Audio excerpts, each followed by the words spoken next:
It's game 3.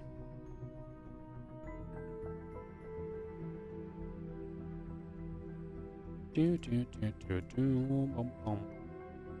Bum.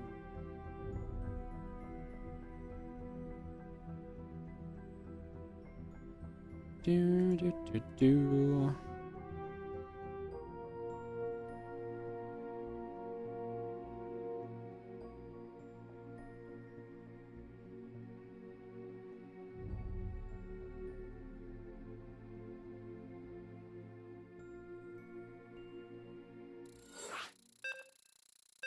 Alright, GLHF gets called. We're going to kick this off. I'm going to get this going, guys. Thank you for your patience. So it's just waiting for the players.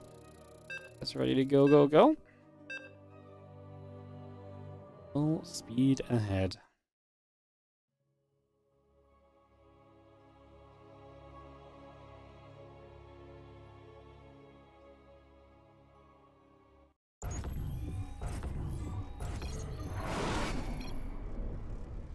Alright, let's jump in. As we have in the bottom right side, it is going to be the blue Zerg Protoss. They win this map and they win the competition today. It is Lambo and MaxPax. On the other side, in red and orange, it's Clem and Trigger. If they win this map, we reset to a second best of 3. That's something which we try and capitalize on here as Lambo and MaxPax, as they have done in previous games and previously on this map in the day. So do they choose to go for that after Clem and Trigger have had better holds earlier in this series already? So there's definitely already kind of options up in the sky as to how this maybe heads and what maybe happens as we go through this.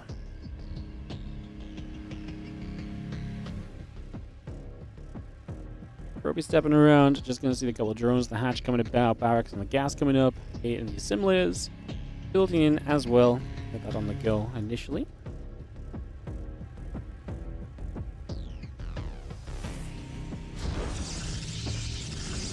See the couple gates going down, so just got that all up and running. No problem at all just yet. Probably in production. And yeah, 2 gateways from MaxPax. It definitely feels a bit aggressive, right? 2 gateways right from the start, give that pressure. Chance to get across to the other side, for example. So definitely feels like that is a possibility here. Access button into place.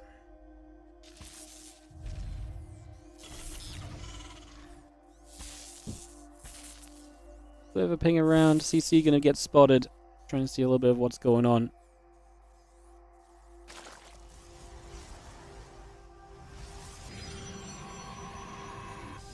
Yeah, next is cyber call coming up. Factoring the CC going about. SCV on the way too. And we just see a little bit of a patrol backwards and forwards as 2 stalkers warp in just to start things off. So warp gate coming up. A couple queens, the lings all coming through as well. And drop a pylon down on the other side. We are going to see that bunker set to be filled. Factory still setting up. And again, the depot moving around as well for a couple moments here. You get that ready to roll for the moment.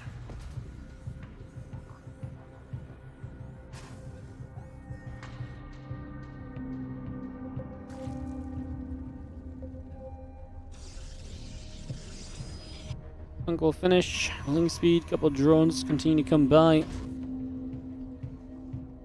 just going to be seeing the CC about to complete. The Hellion and the Marines coming up as well.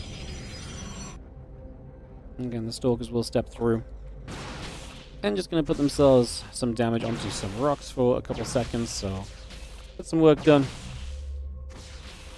To open up the game a little bit by knocking those rocks down and obviously make even more space to work through in case it comes down to that. I mean, obviously we're expecting this aggression to kind of hit sooner if they're going to be aggressive, but Lambo's droning, so looks as though MaxPax will just be expanding himself at this point. Lambo taking a 3rd hatchery. What they would like to do is obviously make it feel as though that many times today they're going to put down all the batteries. They're going to put down the layers of bunkers. And so MaxPax and Lambo are forcing them into so much production, and the reality, it's just completely unnecessary. Like it's just not needed at all. So it's a cool fake out from Lambo and MaxPax to kind of show this aggression, but the reality is like none of this defense is actually necessary, and anything invested at home right now defensively from Clem and Trigger, like I say, is a little bit of a wasted set of resources at the moment.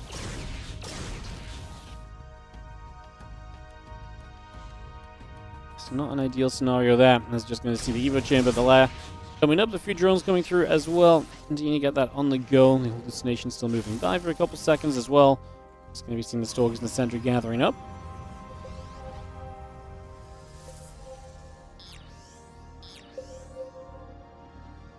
Couple pings coming around again. Stimpack Marine tank going over. The barracks will continue through here. The Marines still gathering the tanks.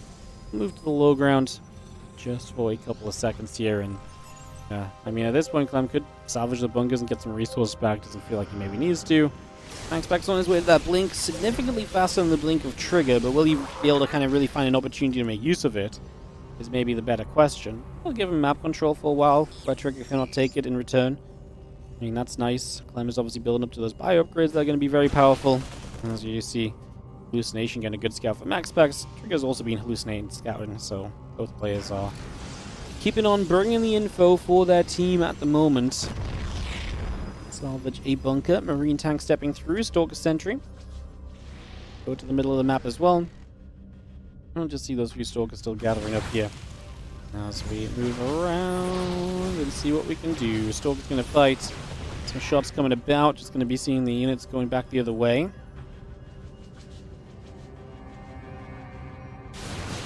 Let's see if a little bit of this Roach Ravager actually going to end up in some trouble as well. So we are going to see a few shots coming over. Big push from Clem and Trigger once again, hitting this kind of timing window. It's the same as the last game, no, where it's just before Lambo's really set up fully onto his roaches. MaxPax is counterattacking. Having this blink versus no blink is huge for him right now. It allows him to kind of be here, and these stalkers of Trigger are in a much worse scenario. MaxPax blinks away, and Lambo's going to lose his third base. The deal breaker in this game might just be the fact that they can kind of actually attack down into this in a more open-spaced area compared to the other map. But on the other map, it was a little bit more choked up. The Stalkers return from the other side, going to flank through this. MaxPax's supply plummeted. Does Lambo have enough to justify this at the end? The Roach Ravager trying to be strong. Throws with Vials, not really going to reach far enough for the moment. Although the Roach Ravager still coming through. A couple more Vials coming down. The Stalkers taking hits. Still back away for a couple more seconds again. Gonna try and fire some hits, shots off. Roach Ravager coming through. A couple Stalkers getting shot at. Stalkers going back the other way as well. Not quite going to see too much opportunity here. We are going to kind of clean up. MaxPax has recovered supply-wise, and this time I think Lambo and MaxPax are going to chuff this away and actually survive through it. And they're teching behind this a little bit, so MaxPax re-establishing himself an extra base. Lambo re-expanding. Sorry, the tech's actually on the side of Trigger. +2 in charge on the way over. Definitely becoming a bit of a factor right now. Definitely becoming a bit of a saving grace. Ooh. What a game we get ourselves into here is... I have to cancel that piling up. This base might be in some trouble. Trigger might not be allowed a third. Uh-oh, Lambo's kind of on his own up here. MaxPax needs to turn around and help.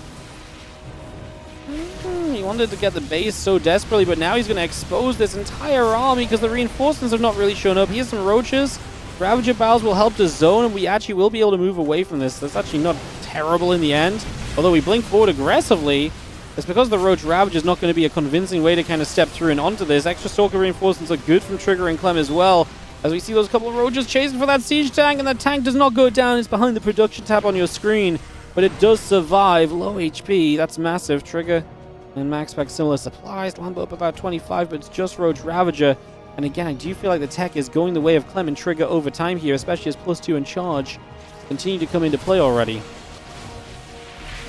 A couple more Biles coming down. The Stalkers have to blink backward to take a few moments. The Bio going to step forward as well to try and just do a little bit extra. A couple Biles coming down. Just going to see the Stalkers and the Immortal trying to fight. The Marine Marauder pushing through. The Immortal goes down. Here's the Roach Ravager Ling coming over as well. Continue to chase onto this. The siege tank's going to be in some trouble also. Stalker, Roach Ravager just going to push onto a few other units there. Who's going to win this out? I mean, it does feel pretty okay for Lambo and MaxPax still. I still feel like they're quite committed. And especially as Zealots started to join the fray here, I do think with Zealots coming out on the side of Trigger, that might turn a couple of these fights in their favor a little bit too. I am concerned for Lambo because long term he's still just on a Roach Ravager army, and you would imagine that that gets phased out in terms of effectiveness as time passes by. They are doing a good job of kind of fighting without letting the tanks be in range, and Clem's got one of the tanks very, very defensively positioned, so it's quite far away. Ravager coming back around, just going to see a couple of units getting chased again. Just don't know if we can really justify continuing to chase into this at all. It'll just be a little bit too much to ask for. Bio getting after a few of the Zealots. 11 more Roaches, a few Ravagers coming online.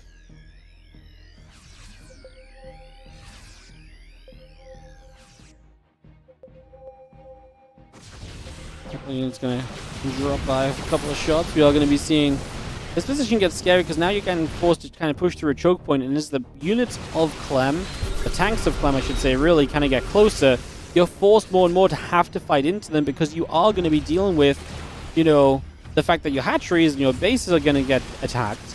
I like the Zealot counterattack though. Goes into Clem's base, going to cause a distraction for him. Good to hit Clem's base because you can't just warp into defense like you'd be able to if you were Trigger here, so the Zealot's very effective in that position over elsewhere. Corrosive Vials, not good enough to get rid of that tank, by the way, so it does just survive. Front line still being held. I mean, the counterattack I love a lot. It's just those tanks are so nasty to get into. The Zealots, like I said, are putting work in on the other side of the map. You cannot doubt what they have done so far in this game at all. They're not going to come in from the other side, try and get rid of those tanks. Maybe this opens the doorway to attack through. This tank will go down. The Zealots can charge forward as well. He never really integrated the Zealots into the army here as Trigger. He stayed very heavily on the Stalkers. It's Biles everywhere. There are some of the Zealots showing up.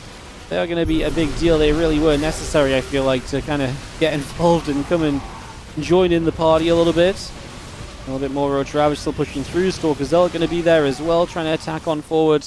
Trying to deal with a lot of this at the moment. Just going to be seeing the Roach Ravager pushing all the way to the other side. Lambo has a lot of supply right now. And does this shove go the full distance? It might, honestly. Like right now, it might go the full distance. Prism goes down to MaxPax, so no reinforcements for him on this side of the map. We're going to turn a few units already down to the low ground. The Roach Ravager zoning the natural, letting MaxPax have a chance to play cleanup over on that right-hand side. The Roach Ravager current right now from Lambo is doing wonders. And Trigger's losing a lot. There's no defensive units really in position at all. MaxPax is running out of units himself, though, so that's going to become an issue. That is a problem that we have to now deal with. What is going on? An absolutely ridiculous kind of state of the game, quite frankly, that we currently sit in here. Roach Ravager just stepping up. That's just going to keep on coming over. The rest of this going through as well. What is actually happening? I mean, I think the Roach Ravager is going to be good enough from Lambo, but it's still close. The Stalkers on the right side are still just trying to hold on just a little bit as well, if possible. Just trying to hang on in there for dear life. If they can do so, would be amazing. And it is going to be enough. GG is called. Lambo and MaxPax will win this series, but not just this series. It means they win the tournament as well.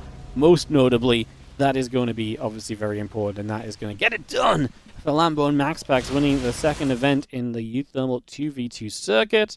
That's big for them because MaxPax only had 2 points. He's actually going to skyrocket up into close to first place after today, if not first place. And then Lambo had no points, I believe, in the circuit so far.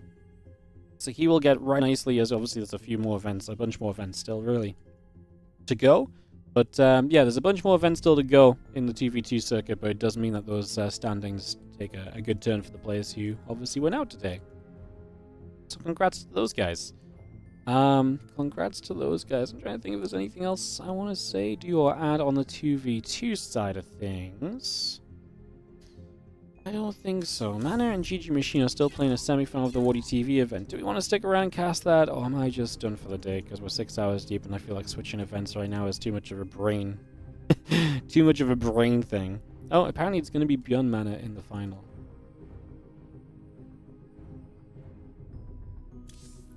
And then at 2-1 against GG Machine. Damn. Damn. Hmm.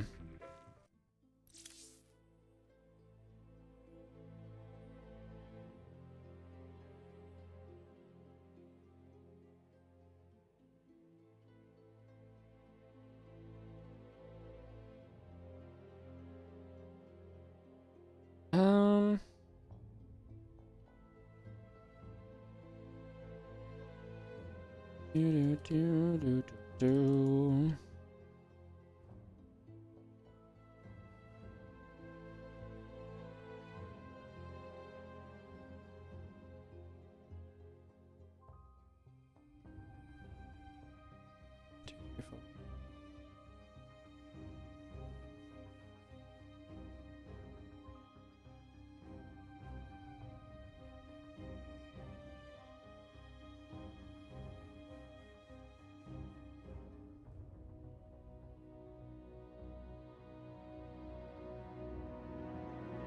Alrighty, guys. We are going to take a couple of moments. What are we going to do? Are we going to cast Mana Byun? Do you guys want to cast Mana Byun? Let's go for the other final two, please. Sure, let's cast Mana Byun. Alright.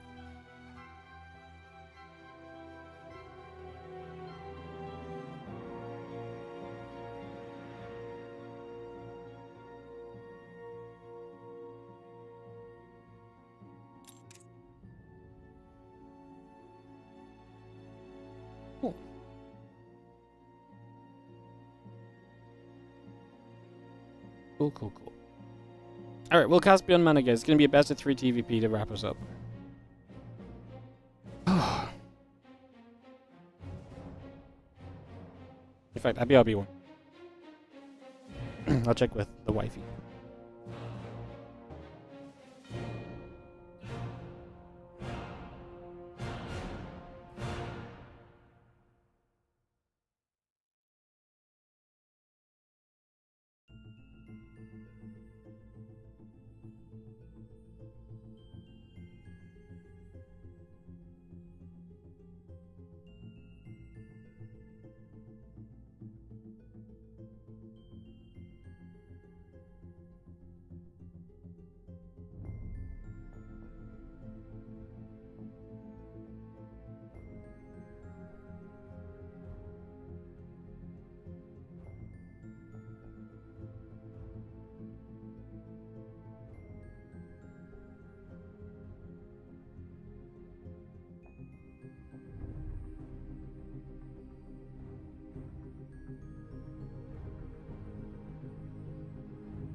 Alrighty, guys, we're going to jump into Mana Byun for the finals of the World Cup here.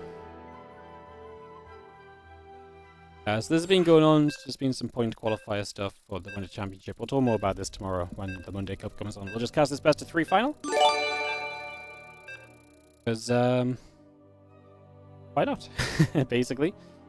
Why not? What's up, Ethan? Thank you for the raid. Thank you for the tournament. Thank you for the 133-month resub. Showtime on the 75-month resub as well. The All-Star resubs. Whew. Spicy. Spicy. Alright, let's jump into this. This is going to be a chic little best of 3. So this is the finals, guys. There's like a $25 prize on the line difference.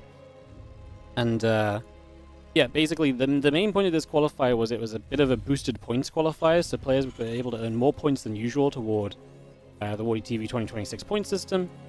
So it helps to qualify people into the Winter Championship. Like I say, we'll talk more about that tomorrow, because that will be important tomorrow. Because the Monday Cup is the last tournament that gives out Wardy points before we do the cutoff for the Winter Championship invites. So, qualification. So it's, we'll talk more about it tomorrow, exactly what the points have set up for and everything, but it does mean we just get a cheeky little best of 3 here.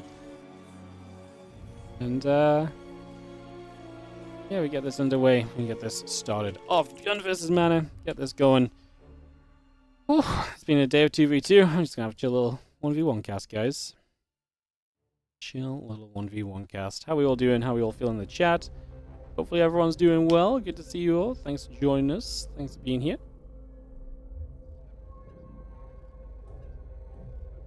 This off into play. Engineering Bay, Barracks, the SCV on the way through as well. And all those little bits and pieces up and running here to start us off. There's the Cybercore and the Probe coming about. And yeah, Barracks and the Engineering Bay coming over. SCV building through as well. So far, so good. Reaper and the Orbital both building up from Byun. Just going to get that on the way. And yeah, Reaper Orbital, Engineering Bay coming about. Cybercore and the Zealot just coming through. And the panel and the Assimilator coming about as well. So just get that on the way momentarily. Seeing where we take things over these next few moments, as we just have the Zealot going to chrono boost. The Cybercore is already finishing up and starting up the Warp Gate, so getting that straight away underway. And that Stalker just chrono boosting out of the gateway as well. The Zealot is going to take a couple swipes at the SCV, so the SCV will take some damage. And then the Engineering Bay taking some damage too. Stalker and the Warp Gate coming by as well. All of that on the way, just for the moment.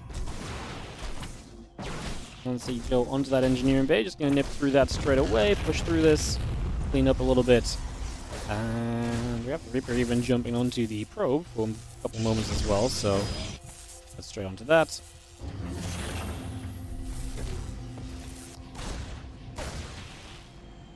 Just going to see the Stalker pops out the gateway. The couple of Marines and a Woodermine still building. The SCV coming through too. Command Center is building from Byun, so we're going to get that finished shortly. The Nexus, Stalker and Warp Gate building up. The Robo facility will also come by here. Continue to get that on the line for now. And we have a couple of Marines ready to punch back against that Proby moment as well, just chasing out the other side.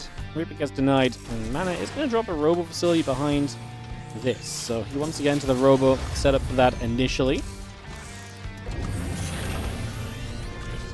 And yeah, we will settle for a couple moments too. The Gateway, the Nexus, the Robo all coming about for the moment. And we'll just have ourselves the Stalker and back up to the top side too. So pulling this back the other way.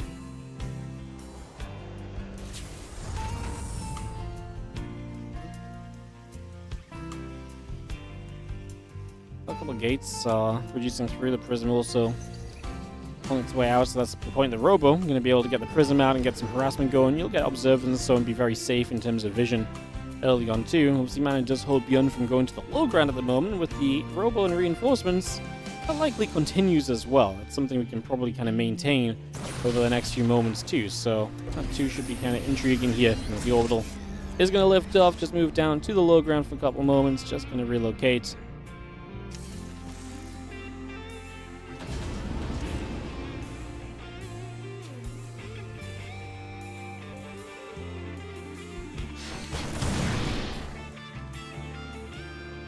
The sentries are going to be making their way up then, as we do have the Woodermine already activated. The Raven on the way behind this from Byun.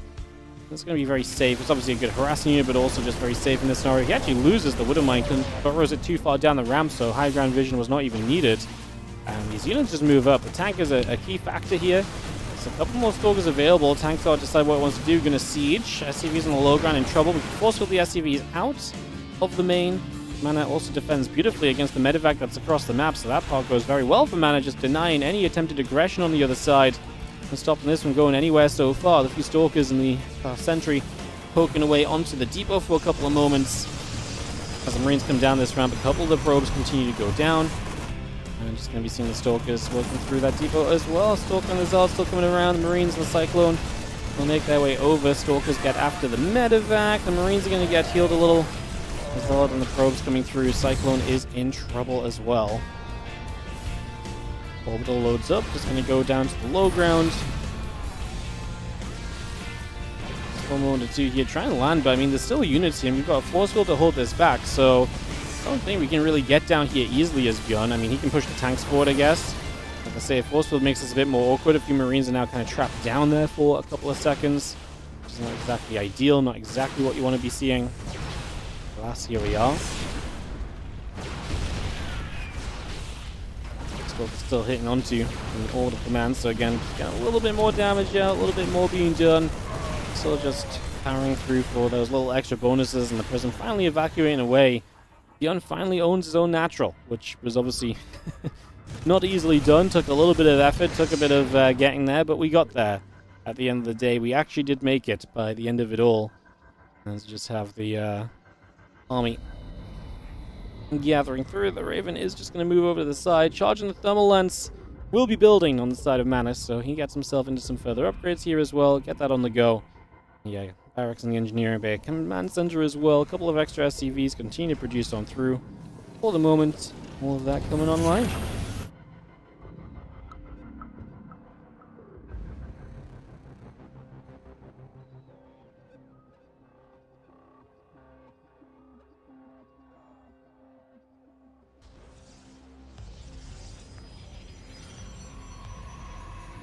Raven is going to show up. It's going to try and put some pressure on. Auto turret into the natural. A couple of probes will begin to drop. The 2 workers going down. Auto turret just going to be shooting back there. The stalkers get turned around as well. Again, Stimpack, Combat Shield, and the +1 coming up once again. Marine Marauder still coming by. The Medevac's producing. And again, the engineering bay. A couple of barracks building as well. Thermal Lance is over halfway done. Colossus producing into play. And again, the Nexus Forge and Gateway continue to build through for the moment.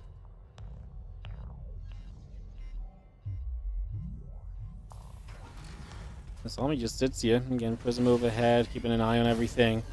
Tank and the bio units joining up together as well. Stimpack, Combat Shield, and +1 all settling to go in a moment. The Medevacs are going to load up. They're going to come over to the sides. Just push through for a couple of seconds and get ready to unload over in the corner here. Or just go across the map. I mean, it's not all the time you see these kind of drops committing all the way over, but not an impossibility. It's not something that can't happen at the end of the day. So he was just going to unload and maybe look for the map instead. So I'm going to take that straight the other direction. Stalkers get rid of the auto turret. Couple probes. Take some damage as well. A couple High Templar come back around. We're now going to be seeing the Colossus laser beaming a few more Marines.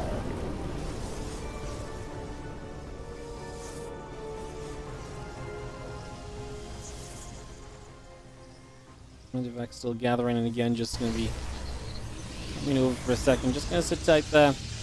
Well, we have Ghosts, 1-1 upgrades all building through as well.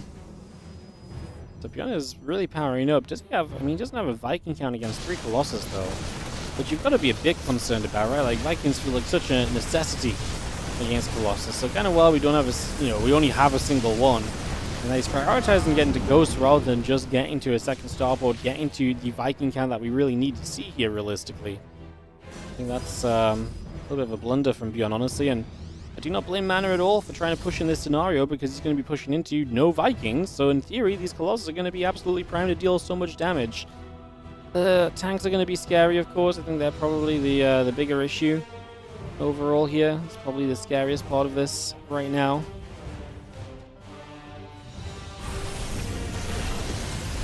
Well, we'll see what we can do. Love the Prism into the main base as well. Missile turret nearby will not get to shoot that down because it wasn't finished yet. We will deny it and again continue the warp in, so Prism just sits strong there. I do with a couple Zelts low ground just because we maybe need them to run into the tanks, but he's actually going to be able to step into the natural in a second. I don't know if I hate him stepping into the natural. I just think it's going to be an okay play. Do you not think that that is a bad thing right now? As you are going to see him, he's just going to go straight up to the main, which is obviously where the Prism is. Now Byun has to run into his own main base. Does not have Vikings to chase those Colossus down, unfortunately. Can't really do anything about this as we just sort of sit here and try and run in. Prism can micro the Colossus a little bit. Obviously, a lot of damage being done. The Colossus can really do with pulling behind the other units. We are going to run out of units here as Mana. Can't save both Colossus either, so, I mean, this is the biggest issue of... Okay, you can save both Colossus. not really, you know, biggest issue with diving into the main base is exactly that pretty much, is that obviously you kind of run into a brick wall of defense and you don't really have a way out, back up against the wall. Hard to find your way out of there. Does anyone know what the Wardy points are for? The Wardy points qualify into just different Wardy events over the course of the year. So, right now, they're looking to qualify players into the Winter Championship.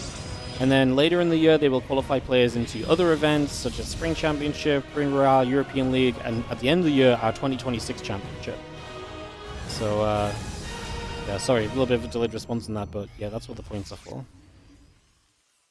Basically just all ties into the WardiTV 2026 series.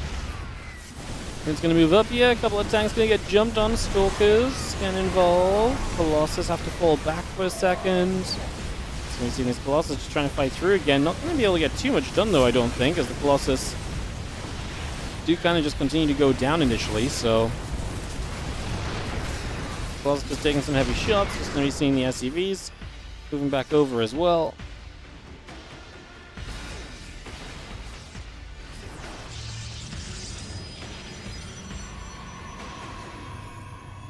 So that's the Colossus gather up, that Nexus and so joining up as well. Let's continue to settle down here for a moment or two. See what exactly is maybe going to come next here in these next few moments. We're not sure just yet what it's going to look like.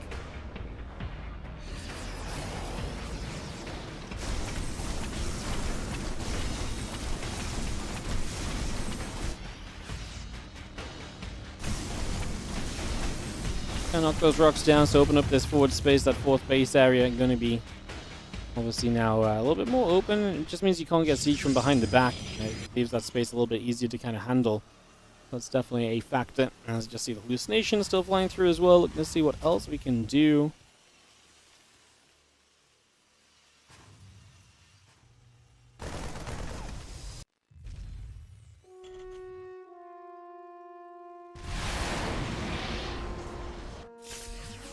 I have the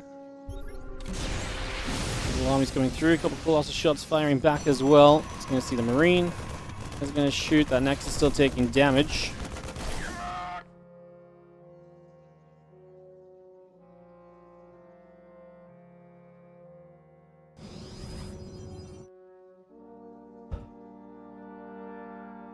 Alright, Viking Marine Marauder coming up. The 2-2 upgrades and the ship weapons all coming by. Gonna have ourselves the Blink, the Prism, Nexus coming up as well. Got a cannon coming about, a couple Stalkers coming over. Had an armor upgrade on as well from Mana. Get that going too right now. Let's just have Zealot, Stalker, Colossus moving to the upper right. First couple tanks gonna get jumped on pretty quickly here. Gonna knock those down. The Vikings taking damage as well, taking some shots. And the supply still not quite... I feel like Mana had so many fights earlier where I really felt like he was killing it. Resources lost, though, is pretty even. Kind of crazy, actually, to see that be such a blockade, I suppose.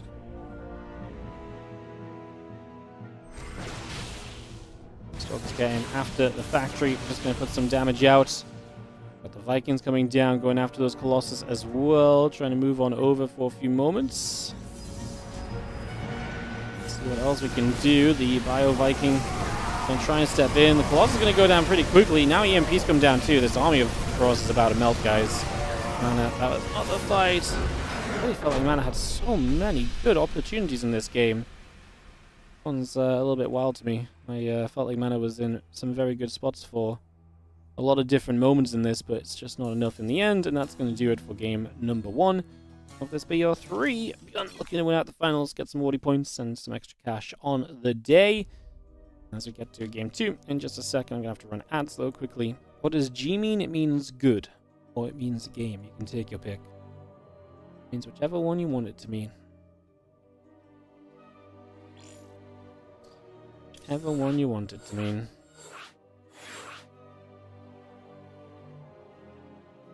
The first time you see Floating Factor on TVP, Terrans don't want mines for charge lots. Not really. Basically, it gets to a point where you don't really afford factory production because you're producing Vikings or Ghosts, or both. And so affording Vikings, Ghosts, and factory production is very difficult and it reduces the bio count a lot. Also, later in the game, Mines just suck against Storm, mines suck against Colossus, mines suck against Disruptors. So if you have mines, the Protoss just doesn't run into them, you know? And then you've built mines and they just play around them. Like, they're very easily played around by the Protoss without the Protoss having to do something specific about it, you know? So, yeah.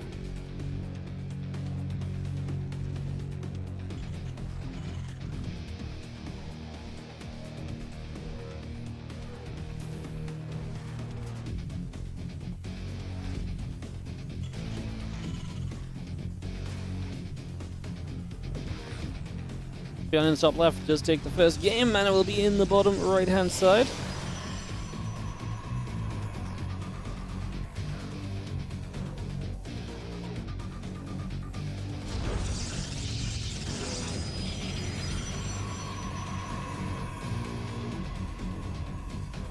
And let's see where game number 2 takes us in this BO3 final. It is just a BO3 final, guys.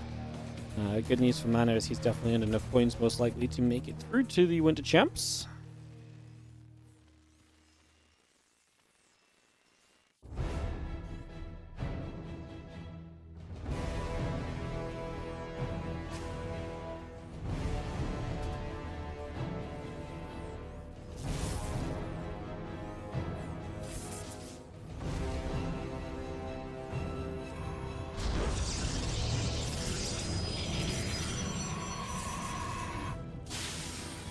You can see the SCV being chased around a probe on the low ground. Going to get a little bit involved as well, trying to chase off that SCV on the engineering bay for a little bit of time. Putting some pressure in, putting some damage out there already, just for the moment.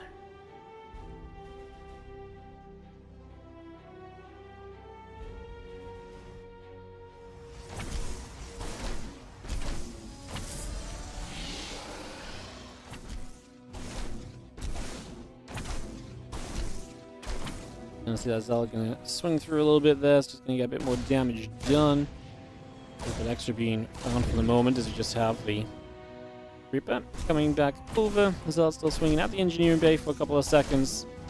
And a little bit more damage dealt here for now. I think this engineering bay block always nice. Mixes things up a little bit. Let's just see that engineering bay. Gonna drop lower. Very close to going down. That is gonna be a cancel. As it should be.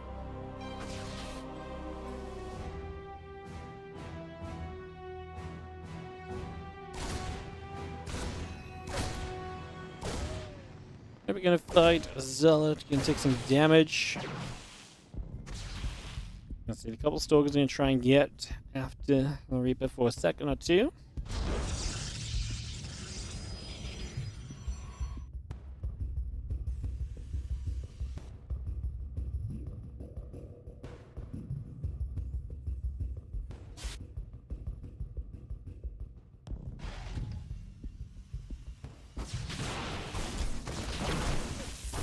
So, let's see Stalkers will put some pressure onto this reactor. We'll see how we do about this. The Wooden Mine gets burrowed up.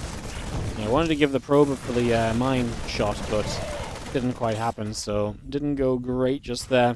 You can see that Robo facility coming through. Nexus is coming up. Warp 8 in production. About to complete. So Robo again from Mana into the Twilight Council once more. Gonna get that set up currently. As it sits up this game right now.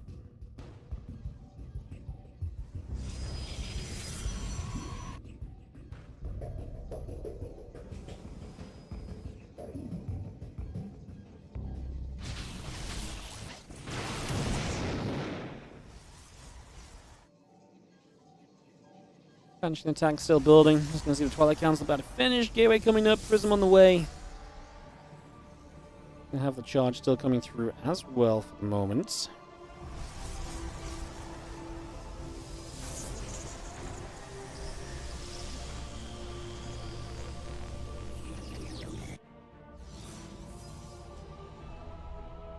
Just gonna see a couple of adapts. Just gonna be seeing that blink continuing through, so we get a lot of that on the way at the moment as well. Bringing that straight up here. Just gonna have the Banshee and the tank coming over. The Marine also producing. And yeah, Bunker coming about, Raven on the way. The Prism takes it over to the sides.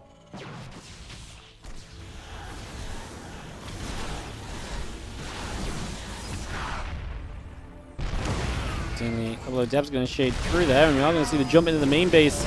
Tank in a good place defensively, I feel like, to start out on this. Yeah, I feel like this is looking like an okay defense so far from Byun as Mana fills this up with the blink. Raven from Byun should pop shortly. Starport can be saved here. I mean, you can repair it, you can pull it back. He's just going to pull it back. You know, Tech Lab is not super important. Well, you're going to put the barracks on the Tech Lab straight away. That works too. Byun is supply blocked, so that next tank is not coming up. He steps a bit further forward. Mana should be able to escape with all of these units in the end. That should not be an issue.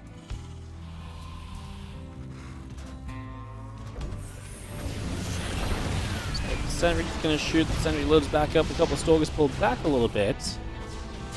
There's the Raven stepping over. Raven's going to go down. We're going to drop the auto turret. What you do gain there, you give up the Raven, but you do gain the zoning on the Prism, basically.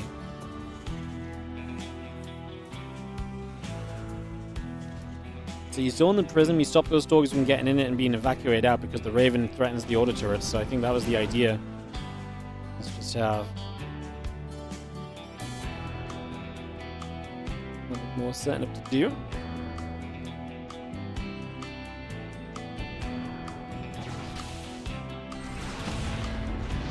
And she goes down. This is going to be a nice catch, so it's one less unit for Byun to try and harass with at the moment.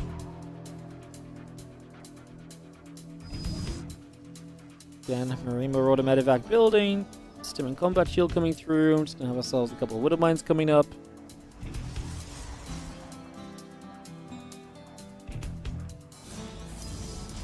Next is still coming in. The few Stalkers in the charge, all in production there. The Marines.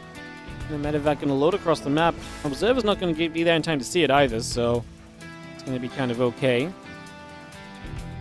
as well. I like that. So he's going to blink in. It's going to be an instant bunker Mana. Committing SCV is going to repair on the siege tank. Combat shield's done. No stim just yet, so these Byuns are not as powerful as they might want to be. And again, another reinforcement of Stalkers. I mean, Byun just pulls the SCVs and he's going to get extra units down this low ground. He's getting close to having stim. The Widow Mine, I was going to say on the exit, would have been cool, but he does blink away from it, so we avoid that shot. We avoid that issue. And the rest of this Bio gathering up. Stalkers back in the main. Oh my goodness, stim just finished.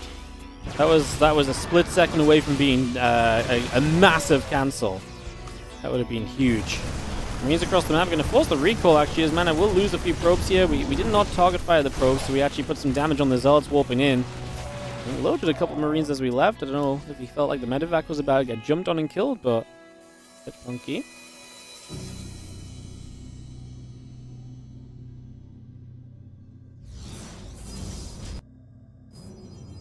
Person just drops 2 more warp-ins. It's going to have the load up coming through. Stalker Zealots gathering around. This Medevac's still over there. At least it is a thing on the map, right, that you have to then respect as Mana. Although it's just a few Marines, but it's actually going to cancel this Nexus from building for a second by killing the probe. And we just load up. We should get away. Medevac will take a couple shots, but that will be about it for the moment. Tank and the Bio gathering together.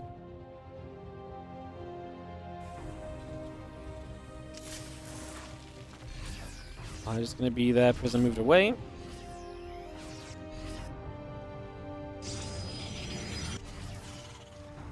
And Ghost Academy is going to finish soon. A couple of Forges and the Temple Archives coming up as well.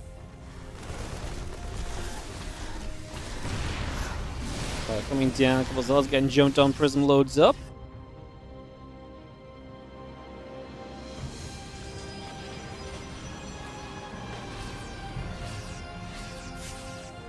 He's going to stim into this main. In they go.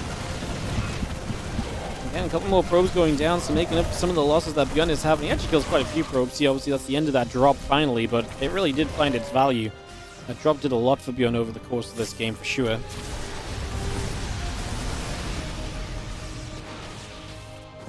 Still it's going to go.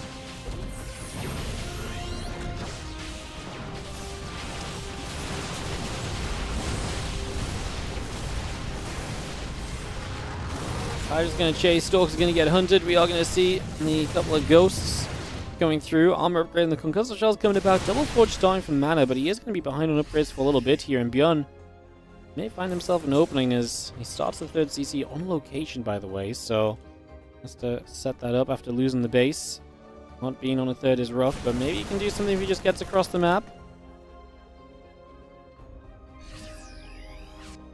Missing the third is obviously rough, but maybe, I honestly wonder if he did enough to just sort of get back on track with it still. Nice shutdown on the Prism as well, so that's going to do nothing.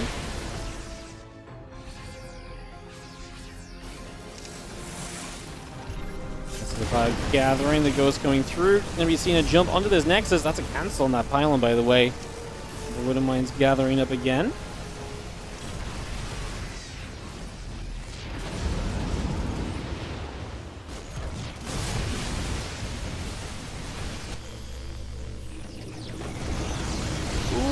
In the main base into the recall, obviously not super pretty. It does force the recall. Byun already killed the third. He's going to kill the fourth as well. So Byun making up for the lack of his own third base by in pretty serious fashion. Obviously the drop in the main base maybe staying around a little bit too long, but Mana's not going to have enough to live through this, guys. It's going to be GG, and that's going to be Byun taking the 2-0. He will win this little qualifier, so he gets $50 and 5 WardiTV points. So congrats to Byun. That will be... I mean, he's already guaranteed into the WardiTV 2025 WardiTV Winter Championship. For Mana, it's actually kind of a big one, though, because Mana had only 2 points coming into today. So he goes up to 6, which will guarantee him a spot as well. So that is going to be a pretty big deal. Mana gets boosted upwards. And yeah, we will have the WardiTV Mondays tomorrow. I'll talk more about the points tomorrow, because tomorrow's WardiTV Mondays will be the last event in the winter season, or in the qualifying to winter season, I guess.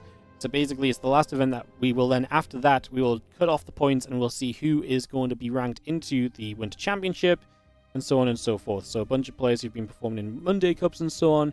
For example, you know, Trigger right now, he's going to qualify because he performed in a couple of Monday Cups, even though he's not played in our other events. So these events all build into each other. So we'll talk more about that tomorrow. It'll be a bit more of a storyline because we'll actually have the cutoff. We'll see what it looks like, and we can talk about some things there. But today, though, guys, I'm knackered. I'm tired. I'm going to wrap it up. I appreciate you all greatly. I will see you again tomorrow for more StarCraft 2s. Yeah, I will just see you guys tomorrow. Hope you guys have a wonderful rest of your day. There is going to be an upload in the near future on the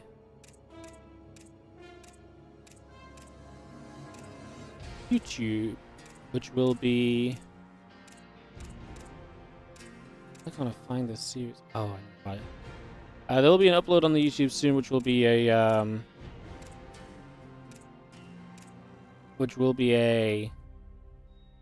Byun versus Clem series. That'll be coming up soon as well. I appreciate you guys. I'll see you guys tomorrow for WardiTV Mondays. If you don't catch me tomorrow, guys, I am off for the rest of the week after tomorrow. So my next 2 streams are WardiTV Mondays tomorrow, and then WardiTV Mondays a week from tomorrow. So if you don't see me tomorrow, you'll see me a week later. But there'll still be regular YouTube uploads and stuff. Just no live streams for the rest of the week after the Monday Cup. Alright, guys. I will see you guys tomorrow.